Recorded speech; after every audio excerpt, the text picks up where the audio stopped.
Hey guys, it's Fish Ozzy here, and welcome to episode 13 of my Southampton series. This is the end of season review plus a live com of our last game of the season against West Bromwich Albion. First of all, I think we'll go into we'll do the fixtures first. Sorry, I was a little bit indecisive there. And of course, we need to go to the last episode, which was the beautiful victory against Manchester United. That you guys saw if you watched the previous episode, and lovely 2-0 victory there. However, we followed that up with a 2-1 loss to Newcastle United, who do seem to be our bogey team. We have never beaten them in the 3 seasons I've been Southampton manager. And as you can see, Remy Cabella, once again, I think he's scored a few goals against us in the past, gets a brace for himself. Fellaini also on the score sheet. I mean, it was fairly even. We had 24 fouls though, and Virgil van Dijk was sent off as well. And I mean, we were already losing at that stage, and it basically just made it a certain loss for us. We then followed it up with a horrible loss, 4-0 loss to Liverpool. The man again, Mauro Icardi, with a hat-trick. I think he scored 4 goals. I think it was either earlier in the season or it was last season. I'm not too sure, but he has scored many, many goals against us. Got a hat-trick this time. Jordan Ibe also on the score sheet there. We then kind of got a decent result in the next game against Arsenal, a 1-1 draw. We were at home though, so probably not the greatest in the world, but Iheanacho on the score sheet for us, and then Alexis Sanchez got the equaliser for them. We only had 4 shots on target, they had 3. We actually dominated possession as well, which is kind of good. Um, but yeah, we couldn't get the victory there. A little bit disappointing because we probably deserved to win over Arsenal there. We then won in the next game against Leicester, 3-2 victory, and a late goal to win us the game. So yeah, Mahrez and Okazaki got Leicester 2-0 in front. Balic clawed one back in the 27th minute. Juanmi getting himself a brace with the second goal, and and our third goal coming in the 86th minute, and giving us all 3 points there at home in a game we obviously deserve to win, as you can see by the stats there. The next game was Sheffield Wednesday away from home. They opened the scoring through Tulalan, who I am very familiar with from my AS Monaco FM14 series. And Kostic managed to get an equaliser for us 4 minutes later. We then managed to beat Aston Villa, who have been a bit of a bogey team over the last 2 seasons. A Balic penalty in the 84th minute, but as you can see, we probably didn't deserve to win this game, and Virgil van Dijk played out of his skin, as he has done for pretty much 2/3 of the season. He actually got an injury for about 3 or 4 weeks, I think. And you'll probably see a bit of a dip in form coming up. So yeah, be ready for that. The next game was a 2-1 loss away to Norwich. Thompson opened the scoring for them. Iheanacho got one back, and then Florin Adone managed to get the winner for them in the 84th minute. So the late goal comes back to bite us in the arse in a game we probably should have won away from home. If not won, then at least gotten the draw. So pretty disappointing there, especially against Norwich, not the best team in the world. They've also lost Nathan Redmond. I forgot to mention that. Man City bought him for about, I think it was 45 or 50 million, something like that. So they're, severely weakened without him, as he always managed to tear us to shreds. I don't think Pella played against us either. So pretty disappointing to lose to them when both of those players don't play. We did bounce back, however, a 3-0 victory over the once again relegated West Ham. They've come dead last, which is a little bit sad, but oh well, it's West Ham. Balic opened the scoring with a penalty, Juanmi 2 minutes later, and then Kostic in the 38th minute. And good to keep a clean sheet as well. We haven't kept too many of those recently. We lost the next game 4-1 to Derby County, however. Fabio Perini absolutely tore us to shreds. I think he scored something like 26 goals this season. Let's have a look, actually. Yeah, scored 24 goals in 37 games with 4 assists. So that is pretty crazy for a player like Fabio Perini. You really wouldn't expect that coming from him. But yeah, Balic once again got another penalty. We don't really think we deserve to lose that badly looking at the stats. But as you can see, Phil Jones played shockingly, and I had to substitute him. If you play under a 6, you're getting substituted no matter what. We then versed Manchester City, could only manage a 2-2 draw, which is a pretty decent result. But as you can see, I guess it was kind of even if you look at the shots. They had more, but we had more on target. And of course we had more fouls because we just, with this tactic I make my players tackle a lot harder. So Balic managed to get himself a brace, 1 normal goal and a penalty once again. He is the new penalty taker. Zabaleta and Raheem Sterling on the score sheet for City there. We then lost to Tottenham Hotspur. 2-1 loss. Really, really salty about this loss. I have to admit, when I played this game, probably about 15 minutes ago, I almost rage quit. Obviously for the simple fact of the goal scorer here and the time that they scored in. But Iheanacho opened the scoring for us in the 7th minute. Chadley managed to get an equaliser in the 20th. And then who else but Jay Rodriguez in the 92nd minute. The 2nd minute of stoppage time, and he gets the winner. And he's basically a bench player for them, as you can see. 14 sub-appearances, 6 starts. He has got 7 goals and 7 assists in that time, but that was horrible. And I kind of wish I kept him because he would fit really well as an inside forward with this formation. So that kind of sucks, but oh well. We got decent money for him. We got 30 mil, I think it was. 35 mil? Something like that. And that was actually their 3rd shot on target. So they scored 2 goals from 3 on target. Typical Football Manager. The next game was a 2-0 victory. Pretty impressive over Everton away from home. Van Dijk opened the scoring in the 79th minute. Kostic in the 85th minute as well. And Coleman got sent off in the 83rd. So a lot of stuff happened in this game within the last 10 minutes or so. But if you look at the match stats, we quite clearly deserve to win. And good to see a clean sheet to Romero there, who took over from Rulli after he was food poisoned, I think before the Man City game. So yeah, not too bad from Romero. Been quite impressed. And his stats have actually gone up a little bit, which is impressive. And he also hasn't complained about first team football, which is something I really like. It's funny that the players that don't complain about first team football end up actually getting games, but the guys that complain, I tend to not want to play them even more. Go figure. But anyway, the league table puts us in 9th position. We needed to finish 10th or above to meet our board expectations of a top half finish. So we are pretty much well on our way. We are on 52 points. Watford in 11th are on 49. They could leapfrog us today if we do lose this game.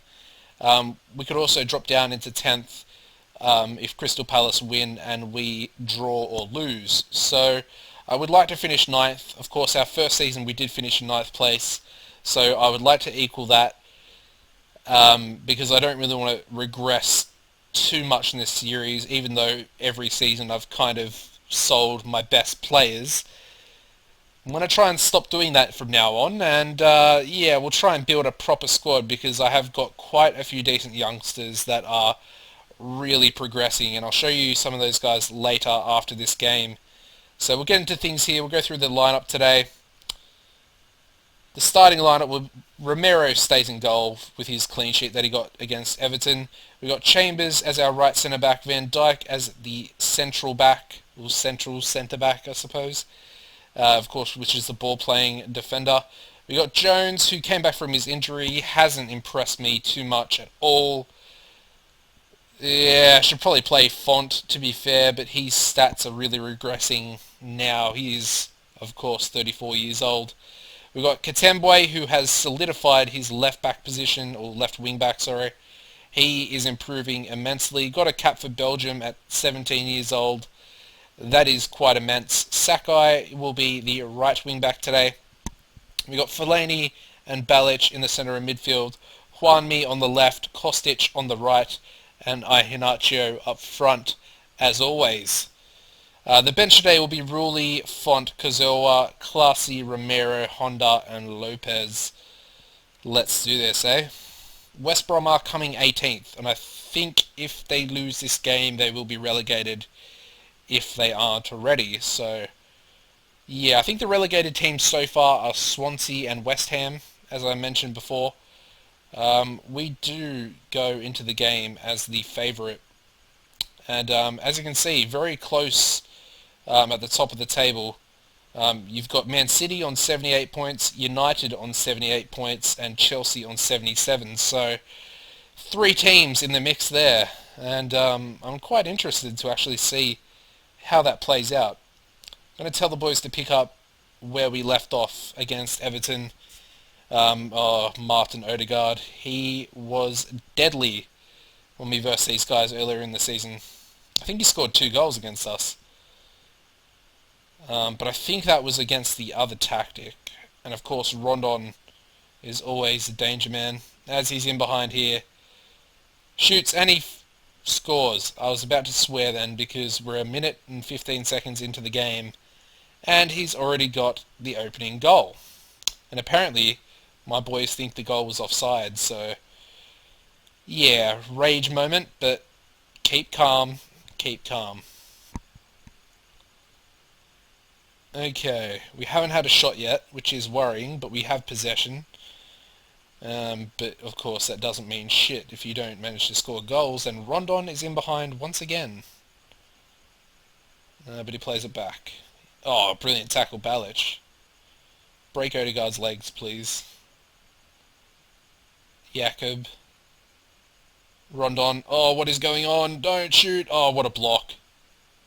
I don't know who that was, but that was a beautiful block. They've had 7 shots and 4 on target. Make that 8 and 5 now. We haven't even had a shot. What is going on?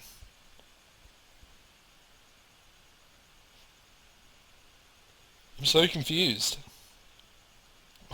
Why can't we create... Oh, there we go. We've got a first shot. Wasn't on target, but I'll take it. I'll take it. That is a horrible first half. That's disgusting. I don't think I've seen a worse first half, except for maybe the Liverpool game. That was horrible. I think we were, what, like 3-0 down within the first 20 minutes? 24 minutes or something like that?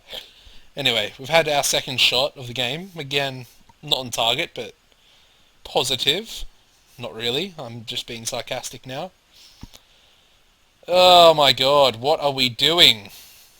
What are we doing? Iheanacho, you are shocking. Your stats are so good now. Why can't you score goals?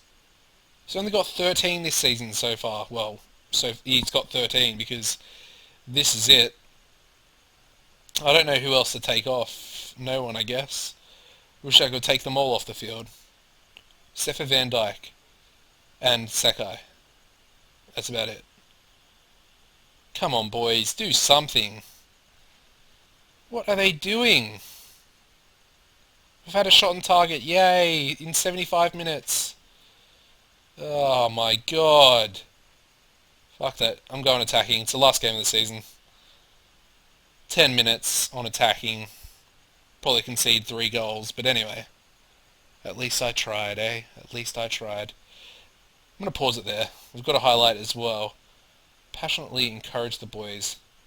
This is unacceptable. Rondon with the ball again. Typical. Berisha. Rondon, he's got his... Oh, I thought he was going to get his second goal there. They've got a corner with 5 minutes left. Barisha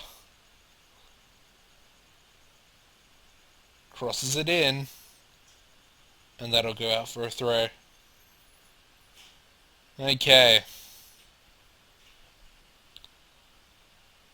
We've headed the ball away, and that's out for a goal kick, so...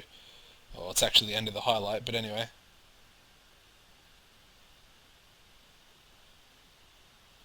Will we get another one? No, we won't. Oh, and Chambers is injured. Yeah, lovely. Oh well, it's the end of the season. We'll just let him be injured. That is a disgusting loss. I don't even have words for that loss right there. One shot on target the entire game. And Watford can actually go ahead of us. So I could actually fail and do worse than I did last season if Watford win their game. How did we lose this game so badly? It was only 1-0. But oh my god. How they created nothing. We didn't even have one highlight the entire game. That is... yeah, I'm not happy at all. Okay. Well, I'm going to go through the season review here after this loads, because I want to see the result to the Watford game, and I'm praying they lose, but it is Football Manager, so they're obviously going to win. Just make sure that I fail my board expectation. Probably get the sack, to be honest. I wouldn't be surprised. And this is taking an eternity to load. What is going on here?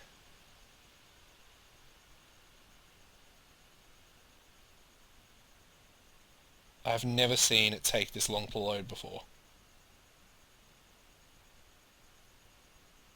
Oh my god, that took forever! And we don't even have the fixture yet. Chambers is out for 6 days, not too bad. Oh, can we see the result, please, without it taking 5 hours to load? My god, please. Probably should have just paused the recording and joined you guys back after I got the Watford result, but anyway. This is live. This is live. Football Manager here.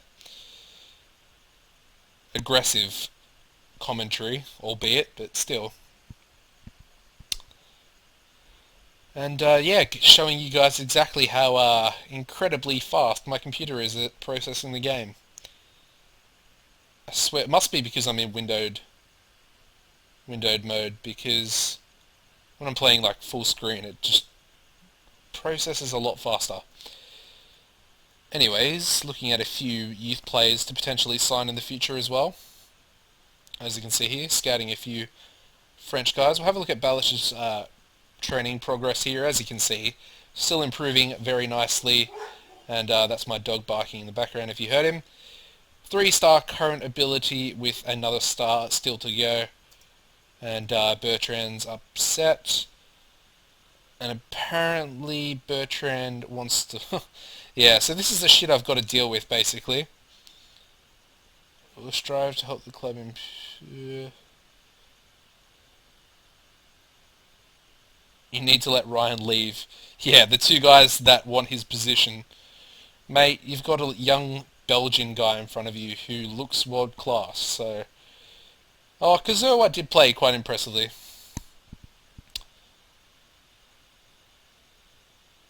Yeah, I'll just say that. Whatever, don't really give a shit, to be honest, at the moment. Did we get the result yet?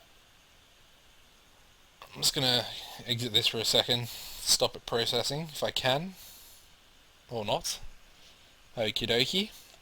Lovely.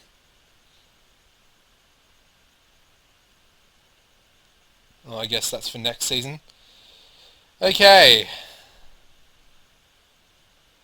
They still... Why haven't they played their game yet? Why is this happening? Oh. Oh, don't want to do that. I always seem to do that, especially when I'm fired up. Alright, here we go. We can finally see the result. They're versing Leicester at home, so unless Jamie Vardy can pull something out of his arse, I think we're probably going to finish in 11th this season. I wonder if it'll show me here. Probably not. And they've drawn. Get in! We finish in 10th. Who else but James Wilson getting the equaliser there. Thank you, James Wilson. You absolute beast. Thank you. Oh, that is lucky. And yeah, City win the league once again. That's 3 in a row. And of course they did a treble. Oh, and look at that. Chelsea sack Mourinho. Oh wow, that's funny. That's really, really funny. Of course, it looks like it might be happening in real life as well, so we get 20 mil, just over 20 mil, finishing in 10th, and we pay 1 mil out to the boys. Okay, so let's quickly do this player stats, because I want to finish the episode, because it's been going on for ages, because of the loading screens. We'll get the average rating up. Once again, one of our lone players, ooh, his stats look horrible now, has finished with the highest rating. He played 19 starts, 6 sub-appearances, got 18 goals for Barrow, and a 7.59 rating. The best player of the season was Virgil van Dijk, as I mentioned. 26 starts, 3 sub-appearances, 3 goals, and a 7.31 match rating. Sakai, a little bit off the pace of Van Dijk there, but good to see another defender. Well, wing-back, I suppose. Sakai with a 7.16 in 32 starts. Juan Mi, 7.09 in 40 starts with 12 goals. Let's have a little look at him and see how many assists. He got 5 assists in 36 league games with 9 goals. Probably his best season, but of course we did start playing with inside forwards this year, and of course that is going to help him massively. Our other inside forward, Kostic, of course, was a new signing this season. We paid the most for him out of all our transfers this year. 13 mil we paid for him. He played all 38 games in the league. Could only manage a 6.99, which is disappointing. Would have loved to have seen a 7 there. But he scored 10 goals, 9 assists, 3 Man of the Match awards, and got 6 starts in the Cup as well with 5 goals. So pretty good all-round year. Well, debut season, I suppose. I like the 9 assists as well. It's quite impressive. Katembwe, very good debut season. Only started 12 games with 1 sub-appearance and got a 7.06. And it looks like he will develop into, as I mentioned before, a world-class player. Of course, I mentioned it as well, he got his first cap for the Belgian national team, who has some pretty good players. Kazoa, again, another new signing this year. 26 starts, 3 goals, and a 7.03. And Materio got injured for quite a big portion of the season. He came back, and then obviously Sakai was playing so well that I decided to just stick with him. That's probably, hampered his development a little bit. But he does look very solid still, and he's only 21, so quite happy with that. Still averaged over a 7 match rating as well, which is quite impressive. Honda, again, his first season as well at the club, played very well at the start, but of course we dropped the AMC in our tactic. 20 starts, 6 sub-appearances, 5 goals, 7.02. Tadic got injured for 3 or 4 months, and he's actually leaving the club.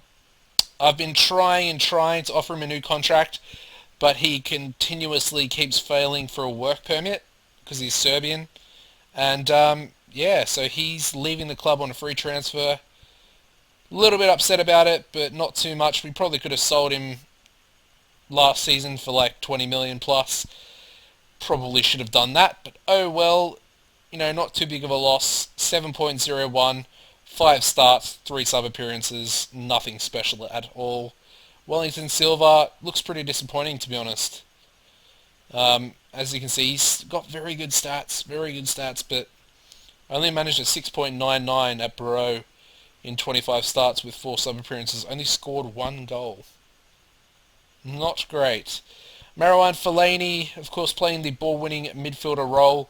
23 starts, 2 goals, 6.97 is pretty good for a ball winner. Balic came big in the last portion of the season here.